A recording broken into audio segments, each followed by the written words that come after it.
G Sudhakaran എം.എൽ.എയും CPIM പ്രവർത്തകരും തമ്മിൽ വലിയ വാക്കുതർക്കം. നീർക്കുന്നം സ്കൂളിൽ വെച്ചാണ് തർക്കമുണ്ടായിട്ടുള്ളത്. സ്കൂളിൽ നിന്ന് അനധികൃതമായി മണ്ണ് കടത്തുന്നു എന്നുള്ള ആരോപണം അന്വേഷിക്കാൻ എത്തിയതാണ് സുധാകരൻ. അതിനിടയിൽ അവിടെ എത്തിയ വടക്ക് ഗ്രാമപഞ്ചായത്തിലെ മുൻ CPIM പ്രസിഡന്റും അംഗങ്ങളുമാണ് സുധാകരനുമായി തർക്കമുണ്ടായത്. പിന്നീട് പോലീസ് എത്തിയാണ് ഇരുകൂട്ടരെയും പിരിച്ചുവിട്ടത്. നമുക്ക് ആ ദൃശ്യങ്ങളിലേക്കൊന്ന് പോകാം.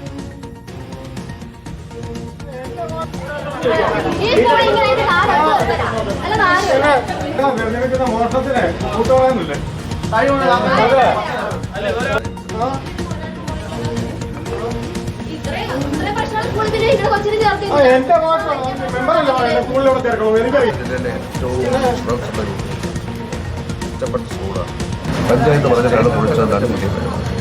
പഞ്ചായത്തിന് പൊളിക്കാൻ അധികാരമില്ല. പഞ്ചായത്തിന് പൊളിക്കാം.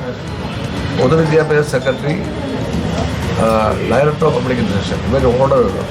ഇവർക്ക് അവിടെ അപേക്ഷ കൊടുത്ത് ഓർഡർ ഇട്ട് ഇവിടെയുള്ള ഉദ്യോഗസ്ഥൻ്റെ ഓർഡറുമാണ്. ആ ഓർഡർ വേണ്ടത് ഇവിടുത്തെ. പക്ഷെ അവിടുത്തെ ഇല്ല. ഇത് ഞാൻ പറയുകയാണ്. പറഞ്ഞുകൊണ്ടിരിക്കുമ്പോഴാണ് ഇവർ പഞ്ചായത്ത് കമ്മിറ്റിക്കാർ കുറേ പേര് വന്നിട്ട് അവരൊന്ന് രണ്ട് പേര് വലിയ മകളാണ്. അവരെ ഒന്നും ഞാൻ പറഞ്ഞില്ല. ഇതൊക്കെ പരിശോധിക്കേണ്ട എൻ്റെ ചുമതലയാണ്. എനിക്ക് നാളെ പരിശോധിക്കാൻ പറ്റും. ഈ പഞ്ചായത്ത് നാളെ ഇവിടെ കാണത്തില്ല. മനീഷ് മഹിബാലുണ്ട് നമുക്കൊപ്പം വിവരങ്ങൾ നൽകാൻ. മനീഷ്, ജി സുധാകരനും CPIM അംഗങ്ങളും തമ്മിൽ എന്തു പറഞ്ഞുകൊണ്ടാണ് ഒരു തർക്കമുണ്ടായത്? അത് രൂക്ഷമായ ഒരു സാഹചര്യത്തിലേക്ക് എത്തിയോ? ഇവിടെ ദൃശ്യങ്ങളിൽ ഒരു വ്യക്തിയുടെ ഷർട്ടൊക്കെ കീറിയിരിക്കുന്നതായി കാണുന്നു. എന്തെങ്കിലും കയ്യാങ്കളിയോ മറ്റോ അവിടെ ഉണ്ടായോ? എന്താണ് സംഭവിച്ചത്? ഷിഹാസ്, ഇന്ന് അമ്പലപ്പുഴ നീർക്കുന്ന STV ഗവൺമെന്റ് UP സ്കൂളിലാണ് ഈ സംഭവം ഉണ്ടായത്. സ്കൂളിലെ കെട്ടിടം പൊളിച്ച ശേഷം ഇവിടെ നിന്ന് മണൽ കടത്തി എന്ന ആരോപണവുമായാണ് മുൻ മന്ത്രി ജി സുധാകരൻ, ഇപ്പോഴത്തെ MLA സുധാകരൻ, കോൺഗ്രസ് പ്രവർത്തകരുമായിട്ടാണ് ഈ സ്കൂളിലേക്ക് എത്തിയത്. അപ്പോൾ ആ സമയത്ത് സ്കൂളിൽ ഉണ്ടായിരുന്ന PTA പ്രസിഡന്റും ഒപ്പം തന്നെ മുൻ MLA H. സലാമിന്റെ പേഴ്സണൽ സ്റ്റാഫ് അംഗം കൂടിയായിട്ടുള്ള പ്രശാന്ത് കുട്ടി, ഒപ്പം തന്നെ അമ്പലപ്പുഴ വടക്ക് പഞ്ചായത്ത് മുൻ പഞ്ചായത്ത് പ്രസിഡന്റ് ഹാരിസ് അടക്കമുള്ള CPM നേതാക്കൾ അവരുണ്ടായിരുന്നു. അങ്ങനെ ഇരു കൂട്ടരും തമ്മിൽ വലിയ തർക്കമുണ്ടാകുന്നു. സുധാകരൻ ഉന്നയിച്ച ആരോപണം വ്യാജമാണ്. അതിന്റെ എല്ലാ രേഖകളും ഉണ്ട്. അതായത് സ്കൂളിന്റെ കെട്ടിടം പൊളിച്ചു കൊണ്ടുപോയപ്പോൾ മണൽ കടത്തിയെ സംബന്ധിച്ചുള്ള കാര്യങ്ങളെ സംബന്ധിച്ച് സുധാകരൻ ഉന്നയിക്കുന്ന ആരോപണങ്ങൾ വ്യാജമാണ് എന്നാണ് നിലവിൽ CPM നേതാക്കൾ ഇത് സംബന്ധിച്ച് വിശദീകരിക്കുന്നത്. അങ്ങനെ CPM അംഗങ്ങൾ സുധാകരൻ തമ്മിൽ വലിയ വാക്കേറ്റമുണ്ടായി. ഇതിനിടയിലാണ് ഈ PTA പ്രസിഡന്റ് പ്രശാന്ത് കുട്ടി, ഒപ്പം തന്നെ ഹാരിസ് അടക്കമുള്ള നേതാക്കളുമായി വലിയ വാക്കേറ്റമുണ്ടായി. ജി സുധാകരന്റെ കൂടെയുള്ള ആളുകൾ ചില CPM നേതാക്കളെ കയ്യേറ്റം ചെയ്തതായി പരാതിയുണ്ട്. അതിൽ പ്രശാന്ത് കുട്ടി നിലവിൽ വണ്ടര മെഡിക്കൽ കോളേജിൽ ഈ മർദ്ദനമേറ്റു എന്ന പരാതിയുമായി നിലവിൽ ആശുപത്രിയിൽ അഡ്മിറ്റ് ആയിട്ടുണ്ട്. പിന്നീട് അമ്പലപ്പുഴ പോലീസ് എത്തിയ ശേഷമാണ് സ്ഥിതി ശാന്തമായത്. താൻ രാഷ്ട്രീയം പറയാൻ വന്നതല്ലെന്ന്, സ്കൂളിൽ എങ്ങനെ വെള്ളക്കെട്ട് ഉണ്ടായത് മണ്ണെടുത്തത് കൊണ്ടുണ്ടായി എന്നാണ് ജി സുധാകരൻ എത്തിയത്. എന്നാൽ ജി സുധാകരൻ വന്നിരിക്കുന്നത് വലിയ രാഷ്ട്രീയം കളിക്കാനാണ്. ഇത്തരത്തിൽ അവിടെയുള്ള ചില ഓൺലൈൻ മീഡിയക്കാരുമായി അവിടെ എത്തി ഫോണിലടക്കം ദൃശ്യങ്ങൾ പകർത്തി ഒരു ഷോ ഓഫിന് വേണ്ടി സുധാകരൻ എത്തിയെന്നാണ് CPM നേതാക്കൾ ആരോപിക്കുന്നത്. എന്നാലും ജി സുധാകരനാണ് സ്കൂളിലേക്ക് അതിക്രമിച്ചെത്തിയെന്നാണ് PTA പ്രതിഷേധം. ഇപ്പോൾ ഇതാ മുൻ MLA H. സലാം അടക്കമുള്ള ആളുകൾ ഈ വിഷയത്തിൽ ഇടപെട്ടിട്ടുണ്ട്. ഈ ആശുപത്രിയിലായ PTA പ്രസിഡന്റ് പ്രശാന്ത് കുട്ടിയെ ആശുപത്രിയിലെത്തി നേരിട്ട് H. സലാം അടക്കമുള്ള ആളുകളെ സന്ദർശിച്ചിട്ടുമുണ്ട്.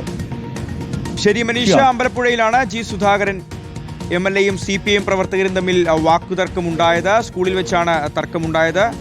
സ്കൂളിൽ നിന്ന് അനധികൃതമായി മണ്ണ് കടത്തുന്നു എന്ന ആരോപണം അന്വേഷിക്കാൻ എത്തിയതാണ് സുധാകരൻ. അതിനിടയിലാണ് അവിടെ എത്തിയ വടക്ക് ഗ്രാമപഞ്ചായത്തിലെ മുൻ CPIM പ്രസിഡന്റ്, അതോടൊപ്പം CPMന്റെ ചില നേതാക്കളും പ്രവർത്തകരുമൊക്കെ ഉണ്ടായിരുന്നു. ഇവരും സുധാകരനും തമ്മിൽ നേർക്കുനേർ നിന്ന് പരസ്പരം സംസാരിക്കുകയായിരുന്നു.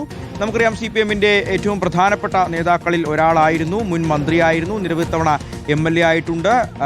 50-60 വർഷത്തെ രാഷ്ട്രീയ പാരമ്പര്യമുള്ള സുധാകരൻ ഈ കഴിഞ്ഞ തെരഞ്ഞെടുപ്പിലാണ് CPIMൽ നിന്ന് പുറത്തു പോവുകയും പിന്നീട് UDF പിന്തുണയോടുകൂടി സ്വതന്ത്രനായ സ്ഥാനാർത്ഥിയായി മത്സരിച്ച് അമ്പലപ്പുഴയിൽ നിന്ന് 20,000-ലധികം ഭൂരിപക്ഷത്തിനാണ് അദ്ദേഹം വിജയിച്ചത്. H. സലാം മുൻ MLA ആണ് അദ്ദേഹം പരാജയപ്പെടുത്തിയത്.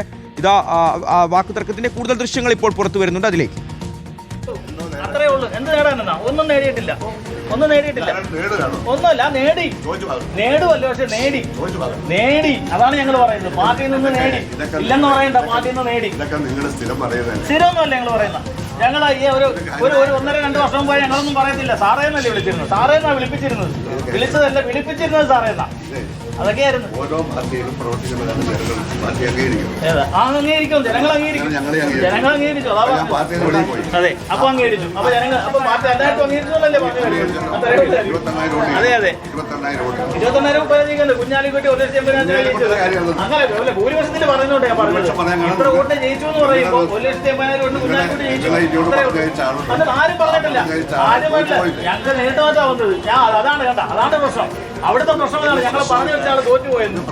എല്ലാ തവണയും ജയിച്ചല്ലേ MLA മന്ത്രിയായത്. അതല്ല, എല്ലാ തവണയും ജയിച്ചു വന്നാണ് MLA മന്ത്രിയായത്. അതാണ് കറക്റ്റ്. ഒരു പ്രാവശ്യം പോലും തോറ്റില്ലെങ്കിൽ പ്രസ്ഥാനം തീരുമാനിച്ചു. പിന്നെ ഞങ്ങളൊന്നൊക്കെ വന്നത് ഇപ്പൊ തോറ്റാണ് പ്രസ്ഥാനം തീരുമാനിച്ചായിരുന്നു. അത്രേ ഉള്ളൂ. നിലവാരം എല്ലാവർക്കും താങ്കൾക്ക് പറഞ്ഞോണ്ടാക്കാൻ എന്തുവാണ് ഈ പാർട്ടിക്കെതിരല്ലേ? ശരി, അതിരൂക്ഷമായ വാക്കുതർക്കമാണ് ഉണ്ടാകുന്നത്. എന്താണെങ്കിലും ഇരു കൂട്ടരും പരസ്പരം വിട്ടുകൊടുക്കാൻ തയ്യാറാവുന്നില്ല. രണ്ടുപേരും അങ്ങോട്ടും ഇങ്ങോട്ടും പറയുന്ന കാര്യങ്ങൾ കേൾക്കുമ്പോൾ രണ്ടുപേർ പറയുന്നതിലും ചില വസ്തുതകളൊക്കെ ഉണ്ടല്ലോ എന്നായിരിക്കും പുറമേ നിന്ന് നോക്കുന്ന നിഷ്പക്ഷരായ സാധാരണക്കാരായ ജനങ്ങൾക്ക് തോന്നുക. വലിയ തർക്കമാണ് എന്താണെങ്കിലും ജി സുധാകരൻ MLA യും CPM-ന്റെ പ്രവർത്തകരും തമ്മിൽ ഉണ്ടായിട്ടുള്ളത്.